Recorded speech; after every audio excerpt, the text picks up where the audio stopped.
Girls, today we are going to read the sequel to Cloudy with a Chance of Meatballs called Pickles to Pittsburgh. Um, again, Pickles to Pittsburgh, the sequel to Cloudy with a Chance of Meatballs, written and colored by Judy Barrett, drawn by Ron Barrett. So it sounds to me like she colors it for him. Pickles to Pittsburgh, the sequel to Cloudy with a Chance of Meatballs. Dear Henry and Kate, I'm having the best vacation ever, but I don't get much rest. I really wish you were here. Our group travels around in a big blue bus, and somehow it manages to climb up and down the tallest and bumpiest mountains, and around some of the biggest plants I've ever seen. We visited many unusual places, met the local people, and even helped them out with some of their chores. I'm taking lots of pictures because this place is hard to believe. Can't wait until I see you next Thursday. Love and hugs, Grandpa. Looks like their grandpa's on vacation. We all missed Grandpa an awful lot. His Saturday morning pancakes, his mostly funny jokes, and especially his wonderful bedtime stories. Tomorrow would be Thursday and he'd be home. We could hardly wait to hear where he had been and what he had done. To pass the time, we helped Mom make spaghetti and meatballs for dinner. Henry made the largest meatballs we'd ever seen.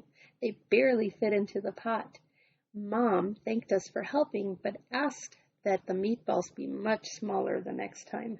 They were huge. Everything food related is huge in this book. After we finished eating, Henry and I cleared the table so we could help bake a special welcome home cake for Grandpa. It was chocolate with strawberry icing and made in the shape of Grandpa's face. We licked as much of the batter off the spoons as we possibly could.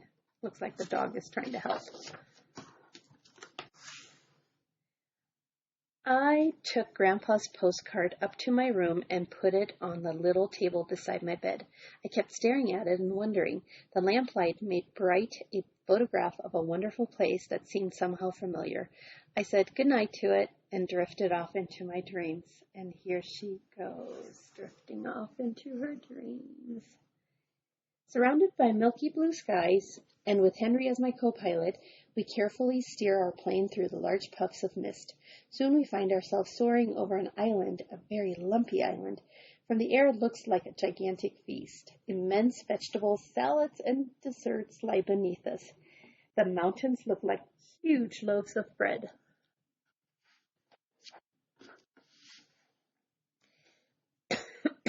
Excuse me. We decide to take a closer look and prepare ourselves for a bumpy landing. Avoiding some broccoli and narrowly missing a tremendous hamburger on an oversized bun, we come down and taxi on what appear to be giant strips of bacon. Everything's better with bacon. Henry and I step down from the plane and look around in awe. Before us lies a strange but wonderful landscape. We are surrounded by larger-than-life vegetables. Nearby is a lake that smells like breakfast, bordered by leafy jungles of lettuce that resemble a tossed salad. Yikes. Look at this frog with his egg hat. And this one slurping up some butter.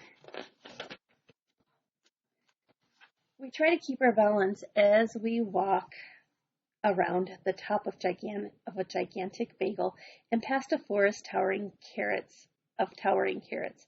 One is pierced by a tunnel large enough for a car to drive through. Yikes! I'd like that. Off in the distance, we see popcorn snowing down onto the peaks of enormous rolls. Way above our heads, high up in the trees that look like broccoli, chubby birds are nesting in huge shredded wheat biscuits. My favorite right here. I love those. Ahead of us at the end of a long road lies what looks like an abandoned town. Eager to know where we are, we start walking toward it. Sweet-smelling rain begins to fall. It collects in hundreds of open containers that are lined up in a field beside the road. Lots of orange puddles are everywhere. Orange juice. All of a sudden, we find ourselves standing in the shadow of a giant tuna fish sandwich being delicately airlifted by a helicopter. In the distance, another helicopter races off with a jumbo pickle in tow. Yikes! When we reach what is left of the town, we see the remnants of a sign welcoming us to a place called, you guessed it, Chew and Swallow. Yikes, yay, they're back. Somehow I know I've heard that name somewhere before. Oh my goodness, check it out, guys. We walk through the entire town in amazement. And of course, the town looks slightly different than it did in the first book when we looked at it.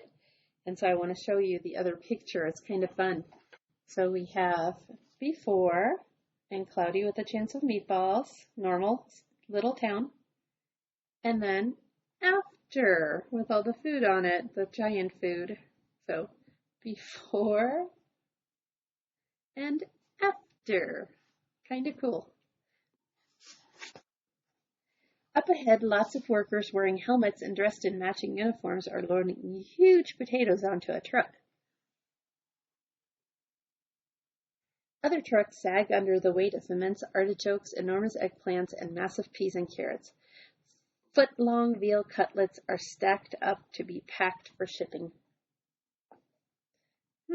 I'm wondering at this point, guys, are they doing what I was hoping they would do, which is maybe send all this food that is falling down to people that truly, truly need it? That would be so awesome. Let's find out. To the east, the weather is changing and we can see sandwiches raining down. As soon as they land, they are piled up neatly, ready for shipment on a freighter anchored down by the shore.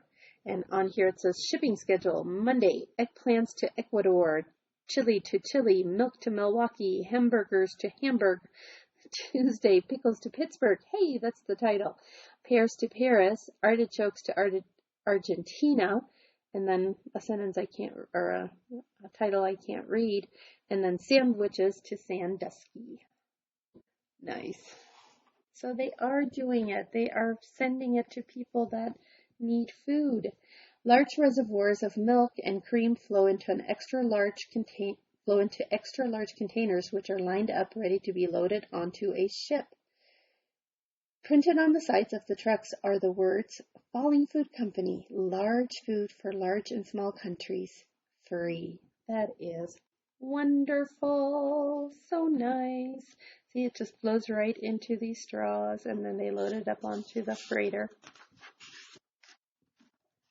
One of the workers tells us that Chew and Swallow used to be a very ordinary little town, except that instead of weather, food rained down from the sky for breakfast, lunch, and dinner. So somehow they figured out how to catch it. Back then, he says, by some quirk of nature, the falling food grew larger and larger. Storms of gigantic food threatened normal life.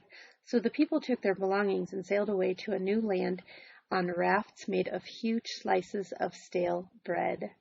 And, oh, does that remind you of our last book? Yep, those are the scenes from that. That is so cool. They returned years later to see what had happened to Chew and Swallow. They discovered an endless food supply and decided to create the Falling Food Company. Now, daily shipments are made to all parts of the world, from the smallest towns to the largest cities.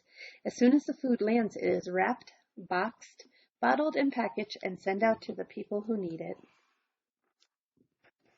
Even with poverty and drought throughout the world, look at the elephants eating fries and the camels eating pizza. There's always enough food for everyone. And that is wonderful. I was hoping for that. My prediction was right.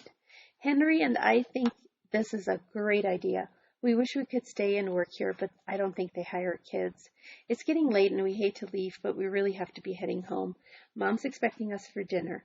The workers give us a 2-foot wide chocolate chip cookie, which we carry back to the plane. It just barely fits through the door. Oh, that would be so good. It would last forever. We buckle up, I rev up the engine, and we start rolling down the bacon runway. As everyone waves goodbye, we can see dinner approaching from the west. Spaghetti and meatballs, I think. As we gain altitude, Chew and Swallow slowly vanishes into the distance. My alarm clock woke me with a jolt. It was finally Thursday, and I wanted to get to school fast. The sooner I got there, the sooner I'd get home, and the sooner I'd see Grandpa. When we got home, we ran as fast as we could into Grandpa's waiting arms. I brought you back something, said Grandpa, and he gave us each a very large box containing a chocolate chip cookie he had gotten on his trip. They were the biggest we had ever seen, almost 2 feet wide. Mom, that reminds me of something. Mom made Grandpa's favorite dinner, which was chicken and dumplings, and we surprised him with our special welcome home cake. He chose to slice with the mustache. By the time dinner was done, it was late and Grandpa was tired. When he was all tucked into bed, we knocked on his door to give him extra goodnight kisses. Then I told Grandpa the most wonderful tall-tale bedtime story he'd ever heard. It began, surrounded by milky blue skies and with Henry as my co-pilot, ... Grandpa stayed awake until the very end. Then he looked at us with a very funny glint in his eye and said, "Wait until I show you the pictures I took on my trip." And then he drifted off into his own wonderful dreams. And if you look right here, boys and girls, if you look really closely, I'm going to zoom in on it so you can see it better. Oh, there it is. Right here. You can see 2 people standing next to a really tall piece of cake. I wonder where he was. Anyway, the end. See you the next time.